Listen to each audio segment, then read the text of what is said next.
ways that Americans lose out in the global marketplace. Finally, the validity of free trade will be seen again. The last administration did not pursue market access in its negotiations. Instead, it demanded governments to undertake a number of social and environmental commitments, even ones Congress did not approve of domestically. Not surprisingly, our partners did not put their trust in such negotiations. While tariffs inherently may be seen at odds with free trade, we must also acknowledge that many of our trading partners deploy barriers that have gone unchallenged for too long. Free trade, by definition, must be reciprocal. We do not have it if others can impose barriers on us unchallenged. Our failure to enforce our rights over the last 4 years lost a lot of ground for us. This cannot continue because what I am certain about is that American goods and services are innovative, high quality, and globally competitive. Senior administration officials say that a number of countries are coming to the table to engage with the USTR. We look forward to hearing about this engagement and the steps toward better opportunities for Americans. With that, I turn to Senator Wyden for his remarks. Thank you very much, Mr. Chairman.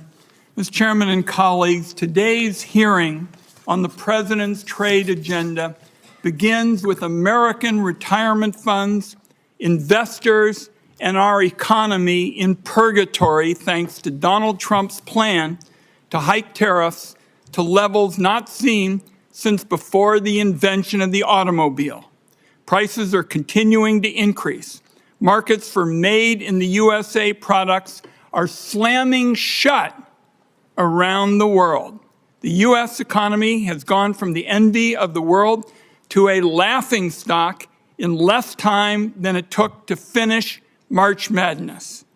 Through it all, Donald Trump and his advisors have yet to provide an understandable explanation, any explanation for what his tax hike on the American people is supposed to accomplish. And so this morning, I'd like to focus on one central question. What is the plan? In the last week, the White House has been all over the map when it comes to this question. There is no clear message of how the tariffs were determined, what they're supposed to accomplish, how long they'll be in place, whether they're a negotiating tool or a move to try and cut the United States off from global trade and usher in a new era of 1870s-style protectionism. In the days since Donald Trump announced his tariffs, the President and his advisors have repeatedly changed their stories on all of these questions. Last Thursday, Donald Trump said, quote, "The tariffs give us great power to negotiate," just after Secretary Lutnick and a top economic advisor told reporters the tariffs were not up for negotiation. Then the stories changed again on Sunday when the Secretary of Agriculture and the top White House economic advisor, Kevin Hassett, both said Trump's tariffs were bringing foreign countries to the table, hoping to negotiate new deals to cut tariffs. At nearly the same time, the Treasury Secretary was on TV Sunday saying the tariffs would remain in place for, quote, days and weeks. Asked if the tariffs were up for negotiation, the Commerce Secretary said Sunday, "The tariffs are coming." He announced it, and he wasn't kidding. The tariffs are coming. And yesterday in the Oval Office, Donald Trump said there can be permanent tariffs and there can also be negotiations. So again, this morning, what we want to know is what is the plan? The stock market is up a bit this morning on yet another round of rumors that Donald Trump might not go through with his full barrage of tariffs. Yet this weekend, Donald Trump retweeted a post on Truth Social arguing that Trump is crashing our economy and markets on purpose as a strategy to lower interest rates. Is it possible that's the plan? Tank the economy so wealthy people can borrow money more cheaply? We know that billionaires like Howard Lutnick and semi-billionaires like Scott Bessent won't mind paying more for groceries or gas. It's a drop in the bucket for them. But for families, higher costs are going to get hurt. Higher costs are going to hurt. The nonpartisan Yale Budget Lab predicts the tariffs will cost families $3,800 in the first year alone. In Mr. Greer's confirmation hearing, he argued that economic security leads to strong national security. Our country is getting the opposite with these pointless tariffs. Destroying the foundations of our economy is not only disastrous for workers and families, it makes our people less safe. So you look at Stellantis, the auto company, laying off 900 workers in response to the tariffs. I talked to Pacific Northwest fruit growers who are being told no more American exports, and I hear from small businesses in Oregon that they'll have to pay more for the materials they use to make their products. And I worry that Americans will soon be poorer and face greater threats to our national security thanks to these Trump policies. Is that the plan? Colleagues, I'm going to close with this. The Trump aimless, chaotic tariff spree has proven beyond a doubt that Congress has given far too much of our constitutional power over international trade to the executive branch. It is time to take that power back.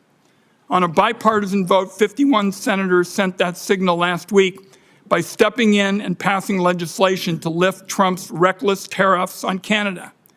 Well, now Donald Trump has slapped tariffs on about 180 countries, and this is a big unforced error that requires a big response. So let me close with this announcement. Today, I am proposing a new bipartisan privileged resolution to end the latest crop of global tariffs that are clobbering American families and small businesses. Members on both sides of the aisle ought to know that this is a call to action, and Congress must step in to rein this president on trade. Thank you, Mr. Chairman. Thank you, Senator Wyden.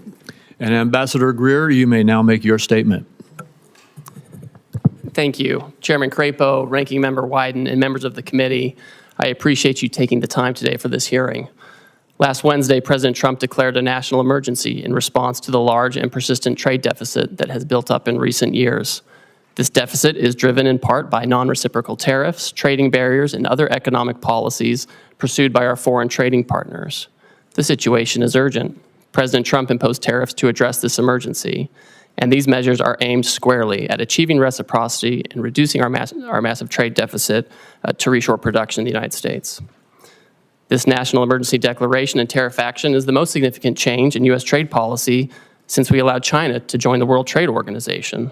The American working class, in particular, has suffered concentrated losses from the so-called China shock and other adverse effects of past trade policy and the conditions that give rise to this massive trade deficit.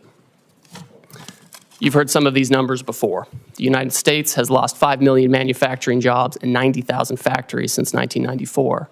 President Biden left with a $1.2 trillion trade deficit in goods, the largest of any country in the history of the world. The United States' share of world manufacturing output declined from 2001 to last year. In the fourth quarter of 2024, U.S. manufacturing as a share of gross domestic product was the lowest it had been in 20 years. During COVID, we were unable to procure semiconductors to build our cars or materials for pharmaceuticals and personal protective equipment. During World War II, we built nearly 9,000 ships. Last year, the United States built only 3 ocean-going vessels. Our agricultural trade balance, which historically resulted in trade surpluses for our farmers, was in deficit the last 2 years of the Biden administration and likely will take some time to recover. These are all serious indicators of an economic and national security emergency, and we can't ignore it. One important driver of these negative trends has been unfair, unbalanced, and non-reciprocal trade. This includes the effect of higher tariffs imposed by other countries on the United States, the effect of non-tariff measures that promote other countries' exports and obstruct U.S. exports, and other foreign economic policies favoring overproduction and degrading America's manufacturing capacity. And the lack of reciprocity is an important driver of our global trade deficit and with particular countries. So it's common sense to focus on these indicators. For example, the European Union can sell us all the shellfish they want, but the EU bans shellfish from 48 states. The result is a trade deficit in shellfish with the EU. We only charge a 2.5% tariff on ethanol, but Brazil charges us an 18% tariff. The result? We have a large trade deficit in ethanol with Brazil. Our average tariff on agricultural goods is 5%. but India's average tariff is 39%. You understand the trend here. Our trade deficit, driven by these non-reciprocal conditions, is a manifestation of the loss of the nation's ability to make, to grow, to build. And the president recognizes the urgency of the moment. On the first day of his second term, President Trump issued a comprehensive memorandum setting out his trade policy directive. And over the past 10 weeks, he has executed on nearly all of these priorities. He has tightened tariffs on steel and aluminum. He's imposed new measures on auto and auto parts not made in the United States. And on April 2nd, the president declared the national emergency that we've discussed. And so the president has imposed a reciprocal tariff along with a global baseline tariff to achieve reciprocity with other countries and to drive the dangerous deficit down. And the president's strategy is already bearing fruit. Over the past few weeks, a planned layoff for an auto production shift in Tennessee has been suspended. Another automaker is hiring additional employees and expanding overtime to increase auto production in Indiana. Companies have announced $4 trillion in new investment in the United States. Nearly 50 countries have approached me personally to discuss the president's new policy and explore how to achieve reciprocity, and they've spoken with many members of the administration. Several of these countries, such as Argentina, Vietnam, India, and Israel, have suggested that they will reduce their tariffs and non-tariff barriers in line with the president's policy. And these obviously are welcome moves. Our large and persistent trade deficit has been over 30 years in the making, and it will not be resolved overnight, but all of this is in the right direction, particularly as we start to negotiate with these countries. We must move away from an economy that's based solely on government spending and the financial sector, and we must become an economy based on producing real goods and services that provide jobs for working class and middle class Americans in their communities. This adjustment may be challenging at times, and in a moment of drastic overdue change, I'm confident, I'm certain that the American people can rise to the challenge as they've done before. I appreciate this committee's interest in President Trump's trade agenda. I'm glad we're talking about this. That's created debate. And we may not agree on everything, but I know that you want to do what's best for America. So does the president, and so do I, and we'll collaborate together on this. Thank you again for your time, and I look forward to our conversation. Thank you, Ambassador. Yesterday, Secretary Bessent stated that you and he both will lead trade negotiations with Japan. I am very pleased that President Trump has decided to press for market access in this case. I hope we'll see more negotiations that press for zero-to-zero barriers, but could you explain a little bit what is the scope of these negotiations? Certainly. Thank you, Chairman. So as you know, yesterday the President directed Secretary Bessent and myself to interact with the Japanese. We've already been having several conversations with them over past weeks. So this is not a new development, but we are taking it to a new level. Obviously, we want to have more market access in Japan. For us, we feel like we could have more and better agricultural market access. There are also structural impediments to some of our industrial goods in terms of standards and regulations and that kind of thing. I also think that there are things we can do with our trading partners, things that aren't always purely in the trade sector with respect to economic security, whether it's export controls alignment or investment screening alignment or energy, making sure that our partners are tied up with us with respect to liquefied natural gas and other resources as opposed to being dependent on other countries that may not be as friendly. And so I think all of these factors will go into these discussions with Japan in the coming weeks. Well, thank you. And as you indicated in your testimony, you've been approached, the administration or you have been approached by about 50 other countries already. I assume that the objective in these approaches, and I assume that there will be discussions and negotiations with them, but first, could you verify that? Is the objective here to engage in market access negotiations with these countries? Chairman, as these countries approach us, the idea is that we've had years and years of non-reciprocal access, and it's contributed to these trade deficits. As the countries come to approach us, what we've told them is, if you have a better idea to achieve reciprocity and to get our trade deficit down, we want to talk to you. We want to negotiate with you. And it goes both ways. Sometimes they have exports to us that are driven by subsidies and unfair trading practices. And then obviously they have non-reciprocal treatment on their end where they block our exports, sometimes through prohibitive tariffs, quotas that are not administered in the appropriate way, or other unfair trading practices. So these are the kinds of things that should be targeted. And I don't want to prejudge the negotiations, but if they're able to provide an alternative plan that can further these objectives, I think we're open to that. Well, thank you. The America First Trade Policy Memorandum rightly tasked the USTR to review China's compliance with the Phase 1 agreement. Under the agreement, China is obligated to purchase more U.S. goods and change basic practices and laws, the so-called structural commitments. The prior administration refused to discuss whether China complied with its structural commitments. And by the way, these were commitments made in response to tariffs in President Trump's first presidency, correct? That's right. What is your analysis of China's compliance with the structural commitments that it made in Phase 1 so far? Our assessment, Chairman, is that in the initial stages of implementing the agreement, China made significant movement to make these structural changes, whether it was with respect to agricultural rules, financial services, or IP. We found during the Biden administration there was little enforcement and little communication, and that the Chinese did not comply with this agreement in large part. I've had a call with my counterpart. I've communicated to him our feeling on this, that they have not complied with the agreement. And I think we're disappointed by this. It's not surprising, but we are certainly disappointed by that. And now you're engaged to, again, see if we can get compliance. We will see, right? The Chinese obviously have agency in this. It's not just a matter of U.S. policy. We, of course, welcome and we hope that foreign countries will change their practices to make sure that they're fair. And we look forward to continuing to monitor that situation. Thank you. The administration has announced it's negotiating an agreement also with India, and it appears already to be yielding results, such as India dropping its digital services tax.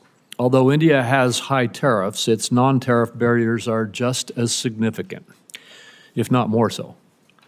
Will you try to include commitments on matters such as intellectual property, technical barriers to trade, and science-based agricultural rules to take on those barriers? Yes, and I have a standing call with my Indian counterpart to address these very issues. All right, thank you. Senator Wyden. Thank you. Thank you very much, Mr. Chairman. I saw at page 4 of your testimony, Mr. Greer, you said the president's strategy is already bearing fruit. Well, I can tell you for a lot of Oregonians who have 401ks that are being drained out, that's pretty rotten stuff. And you ought to realize how serious this is for the country. Now, everybody in the administration practically has a different story about the Trump tax hike. So I'm interested in knowing